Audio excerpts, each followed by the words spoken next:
welcome to America's Future. My guest today is Lieutenant Colonel Robert Kingsbury from Laconia, New Hampshire. Welcome to Windham, New Hampshire. Bill, it's great to be here. Thank you for having me. I just wanted to tell the viewers that one of the reasons for this project is that I am planning on submitting this tape to the Library of Congress, where they have asked for people to volunteer and interview veterans. And so if Jim puts the website on the screen, the viewers can look and see just what that's all about, because it's really not just veterans, but also civilians that worked in the, or were involved in any of the wars, World War I, II. And the civilians had quite a story also. And they had a lot of stories to tell, so that's good. Now, let's start off with of course, you were born in 5/5/1926. 1926. Right, okay. 80 years ago? 80, woo. Okay. Can you start off with telling us, start off with your trip overseas? In other words, you've already finished your boot camp and now you're heading overseas. And surely. They shipped us to New York City, and from New York City we were in a little camp there, and we went on the Queen Elizabeth. We got on the Queen Elizabeth. Now what year was that? 45. About January 1st. January 1st of 45, okay. And there were 20,000 of us, basic trainees on the ship, and some other passengers that we never saw, but the bunks are stacked 7 high in the hold of the ship. I volunteered to be a table waiter. Everybody else got 2 meals a day. Table waiters got 4 meals a day. Well, that's good. So how long was the trip over? 6 days. 6 days, and where did you land? In Scotland. In Scotland. Grenoble. And then from there, what happened? They put us on an overnight train. We left Scotland about 6 o'clock at night. We got into Southampton about 10 o'clock in the morning next day, and put us on a ship immediately and sent us to Le Havre. And we got off the into the beach on Le Havre, and they marched us about 4 miles up to a tent city. Were you assigned to a specific group at that time? No, I was just a replacement. Just a replacement? They had the replacement system. They call it the repo depots. They put us on a train and the so famous 40 and 8s, and we ended up in Metz. But you were trained, you were basically a rifleman, correct? Correct. And then tell us about, I had read here where you were a scout. Okay. And what is the scout's job, and where did you start this combat? From Metz, which is close to the front lines at that time, they assigned me to the 94th Infantry Division. That's why I wear a 94th patch. Okay, good. My company just had 107 casualties out of its 120 riflemen, so that we had about 90 replacements like me. And then the squad leaders merely appointed us to the various positions in the squad. Now, you were drafted into the Army, correct? At what age was it? I was 18. 18? I graduated from high school in Cleveland, Ohio. In those days, the boys walked off the graduation stage into an Army camp. It was about the way it went. Everybody was drafted. Everybody could possibly serve. Right. What's little commented on, the nation was out of men at that time. Right. So you did see actual combat? Oh, yes. Tell us a little bit about that, because, I understand you had a lot of casualties in your units. What kind of percentage are we talking? Okay. I was in a rifle squad and a rifle platoon and a rifle company. In my squad, we had 300% casualties while I was serving in it. I served as a first scout. We had 29 men wounded from shrapnel, from shell fire. We had 3 men killed by machine gun fire. We had 3 men that were wounded by shoe mines, where you lost a foot. And we had 3 men that couldn't handle combat. What was the scout? What was his job? The scout was the first man. First man into the... Out. There were no American soldiers in front of him. How did you get that job? Nobody else wanted it. You can't. I was hospitalized for 6 days during that time, and when I came back, you can't imagine how fast I was a scout again. Really? But the scout's job is to keep the squad leader from being caught in machine gun fire. And all of my squad leaders lived. That's one of my few claims to fame. Now, I wanted to talk about one of your memorable experiences, and I understand it was meeting General Patton. Can you tell us, bring us into that? Tell us about that, how that took place. It took place for a lot of reasons, but General Patton addressed each of the regiments in the division, regiment by regiment. People have seen the movie Patton, they get something of an idea on the speech that he does at the beginning of the movie. Something like that. Right. And as I said, my company had 107 casualties out of 120 men, and they were feeling sorry for themselves. When General Patton got done talking, nobody felt sorry for themselves, not then or ever again. So it was kind of a moving experience, huh? How close was you to him? Well, not quite as close as you and I are, but close enough. Close enough. Right. Well, you know, in the film, the latest Patton film, you sent me a copy for my perusal, and in there was a slapping incident. Uh-oh. Can you relate something about what you know about that? Or? The slapping incident involved what they call battle fatigue. Right. I'm personally acquainted, because I said we had 3 men in my squad that couldn't handle combat. So I'm acquainted with somebody like that. Mm-hmm. In Sicily, General Patton commonly visited the hospitals and commonly spoke to everybody in the hospital. He's almost the only officer that did, but that was his practice. And in going into the surgical tent, in the vestibule of the surgical tent, he saw this soldier sitting there, and he asked him what he was doing, why he was there, and things like that. And the soldier told him that he couldn't handle it. And here he is, right at the vestibule of a surgical ward. General Patton took his gloves and slapped his helmet liner. And that was a slapping incident as far as it went. What we also know is that the doctors in charge of that particular hospital have violated all kinds of orders and rules. They violated the Hippocratic Oath not to harm their patients. There isn't anything worse you can do with a battle fatigue case and put them in a surgical ward? Out of their minds, excuse me. And as far as the other side, the men in the surgical ward, I've been in one of those, there's the worst thing you can do for them is to put a battle fatigue case right at the entrance to their ward. In my estimation, those doctors should have been boarded out of the medical profession for violating the Hippocratic Oath and harming their patients. They should have been court-martialed for violating specific orders.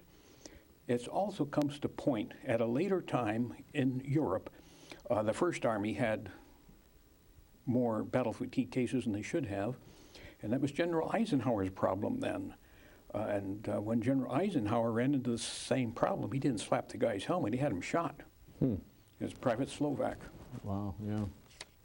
What about this? Some of it's serious. Yeah. What about this incident of, not incident, but the term blood and guts? What's that? That was a derogatory term that's also in the Patton movie. And Patton talked rough. Patton himself was in combat in World War I, had a Distinguished Service Cross and a Purple Heart from World War I. He was in action, and so he knew what it was all about. And when he lined the troops up and talked to them, he didn't mince any words. And what's a newspaper writer who came up with the blood and guts, I don't know. What they leave out is that Patton had fewer casualties among his troops than any other general on the basis of casualties per 1,000 men per day of combat. He had about half the casualties the other generals had. He was very considerate of the riflemen. Now, the people that weren't riflemen, he could really lay it to them. Right. Can you outline for us exactly what is on your uniform starting, you know, you mentioned the patch, Okay. right? And this is the combat patch. Right. That's the 94th Infantry. Infantry. Now your rank up there, that's a Oak leaf oak leaf, silver, means lieutenant colonel. and a colonel would be Eagle. an eagle. Okay, yeah. And the going from, yeah, there. That's Okay. the crossed. The crossed rifles Was that that's the insignia of your group? of the infantry. The all right, the infantry. Everybody's the infantry wears the rifles. Right. For instance, when I was in the Army, I had I had flags, you know, because I was in the Signal Signal Corps. Corps. Right, okay, yeah. So that's what they are, right? Now going over to the top, what is that top one there? That's the combat infantry badge. That blue one with the rifle, Yes. right? Then I Below it. qualified to be a parachutist. Oh, you qualify, and how did you do that? I mean, during your boot camp, you mean, or what? Okay. Or, After World War II, I went to college. I that's right. graduated from college. I re-enlisted for Korea. for Korea, that's right, okay, yeah. And Yeah. so you got it, I did that during Korea. okay. Now, how about the medals? The ribbons, Some of these are decorations, decorations, okay. and some of these are medals. Okay, The Bronze Star from World War II, Purple Heart from World War II, okay. Meritorious Service from... Now, I just want to say, the Purple Heart, now we often see the Purple Heart as a heart with being purple and a big medal, right? Yes. But the ribbon, that distinguishes or is equivalent to the same thing, correct? It is. Yeah. It's possible for me to wear... You could wear the Purple Heart if you wanted to. but we it's- don't wear the medals and decorations part. Right. We just wear the ribbon part. Okay, so now I think we're on the third one to your, yeah, Meritorious Service. right? That means this red and white means I was enlisted at one time, Okay, and it's a good conduct badge. okay, I had 2 campaigns in Europe. That's a victory medal. I'm one of the last soldiers to get a victory medal. oh, okay, Occupation of Germany. This is just a service ribbon, and I got that in Korea, and I got this for being in the Army Reserve. okay. Very good. Now, on your left shoulder there, yeah, okay, Okay. The President's 100 is a rifle shooting award. It's given out by the President of the United States to the 100 most accurate marksmen in the nation. So wow. at one time I was a real sharpshooter. 100 is award, huh? That's pretty good. And the patch under that is New Hampshire VFW. VFW? Okay, so when did the war end for you? Same time as it for everyone else, but Essentially. essentially. And then how did you get back home? Oh. Coming back, they put us on an empty Liberty ship that bobbed around like a cork because it was empty. And it took us 25 days to go from Antwerp to New York City. Wow. Did you get seasick? Only on the Elizabeth. I didn't get seasick, but on the Elizabeth, a lot of men got seasick. On the going over, but coming back, nobody got seasick.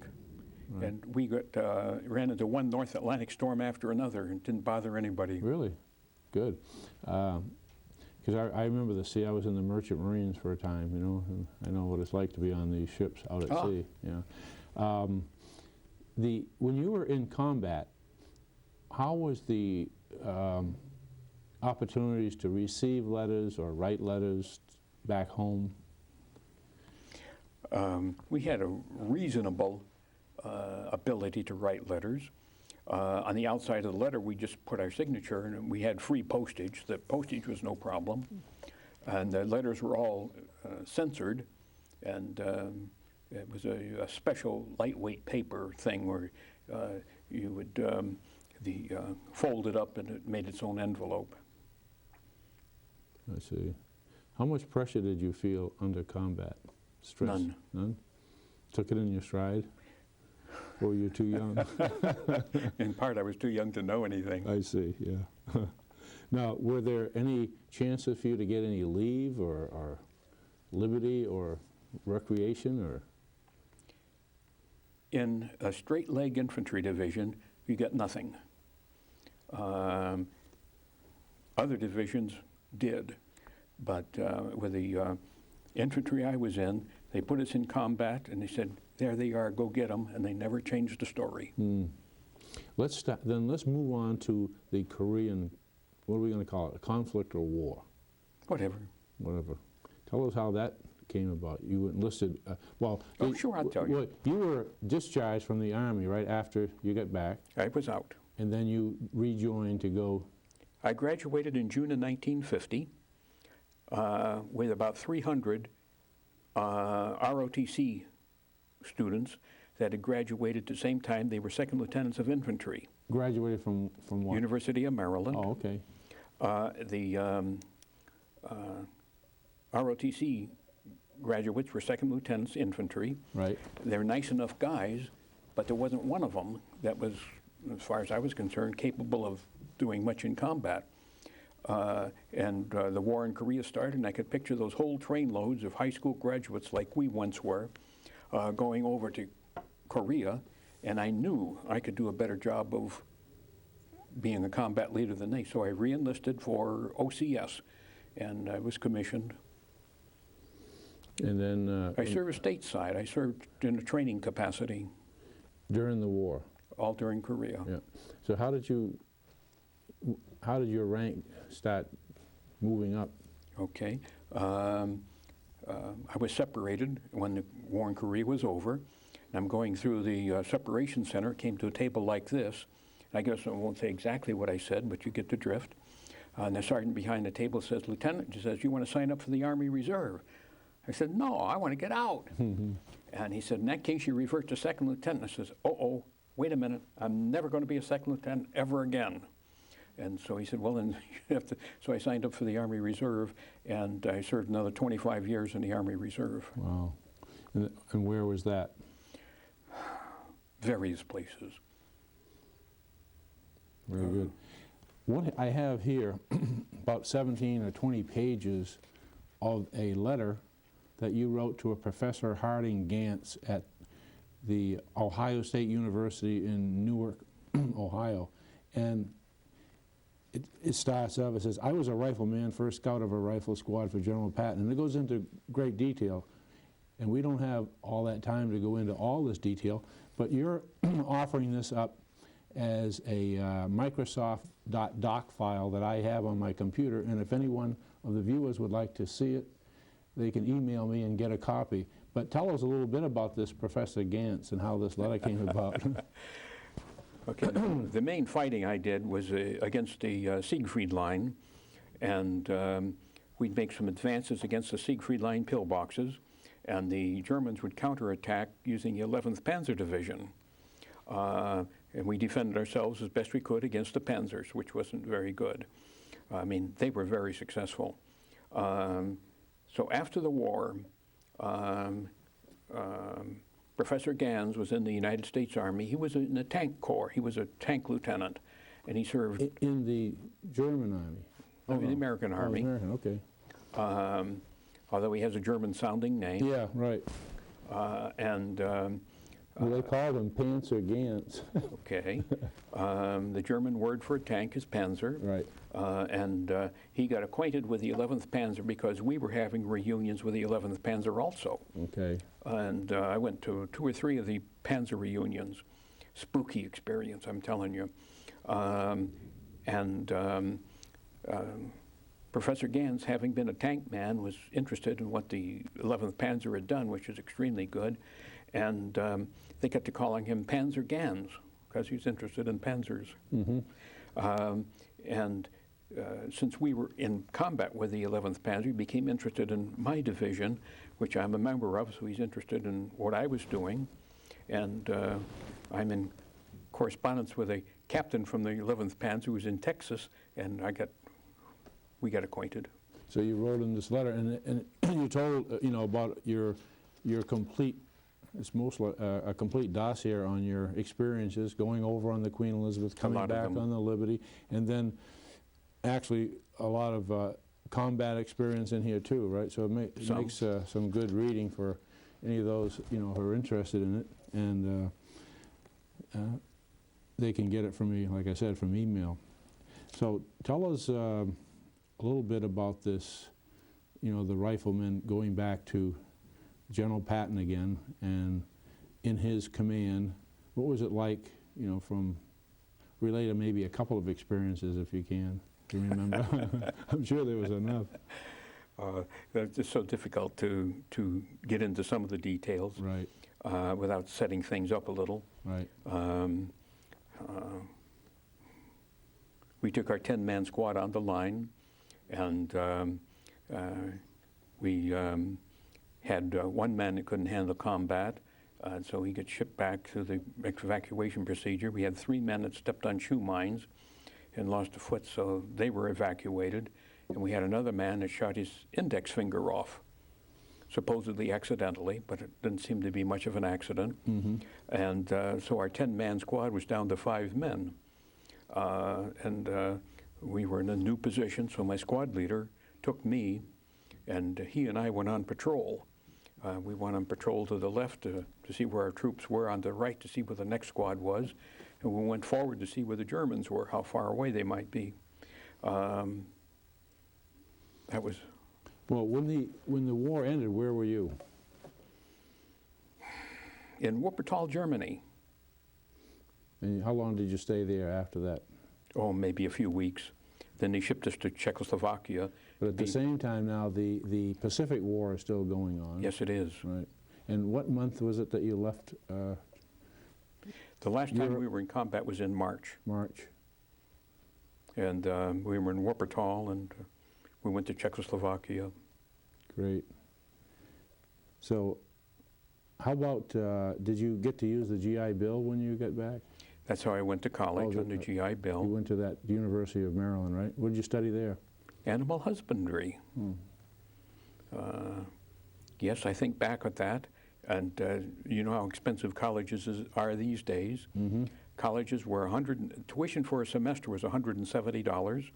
Room and board for a semester was $170. Wow. And now it's thousands of dollars. Sure. Mm-hmm. But at least that, being in the ROTC, that gave you a chance to get a commission and work your way up to the rank. No, I didn't go through ROTC. Oh, you didn't go in it? No. Oh, I thought you was... That's other people that did that. Oh, that did it, okay. I went through OCS. Oh, you went to the Office of Candidate Skill, okay, Yeah. After college, right. I re-enlisted for OCS. And then you requested OCS? Yes. Is that how that works? You request it yourself? I volunteered. Right? And how long is that? 6 months. Where did that take place? In Fort Benning, Georgia, for infantry. Mm-hmm, yeah. The Army's infantry main school is in Fort Benning, correct? Yep. Where they train most of the riflemen, would you say? Well, that's another story, but it was the headquarters of everything dealing with the infantry. Okay, right. As far as training the riflemen are concerned, there must have been a dozen post camps and stations that did that. Right. So now, when you came back to New Hampshire, you know, after well, of course, you were in the States during the Korean conflict, but then... I served stateside. Served stateside. Then, where were you living then? When did you come to New Hampshire? 75. 75. Did you go to Laconia? Is that where you... That's where I started. I've always been there. Always been there. Now, have you run for any political offices? In the past 15 years, I've run 14 times. No kidding. I was elected once. And what position was that? I was a delegate to the Republican Party convention. Okay, you've run for a state rep, I take it. Are you going to run again? I plan to run again. You'll be running up in Laconia, naturally. So you plan on winning this time? I've done better every time I've been out. Good, great. Anything that you can think of, you know, that I didn't ask you, you know, during the interview during World War II? Yes. People wonder how come we veterans get together the way we do.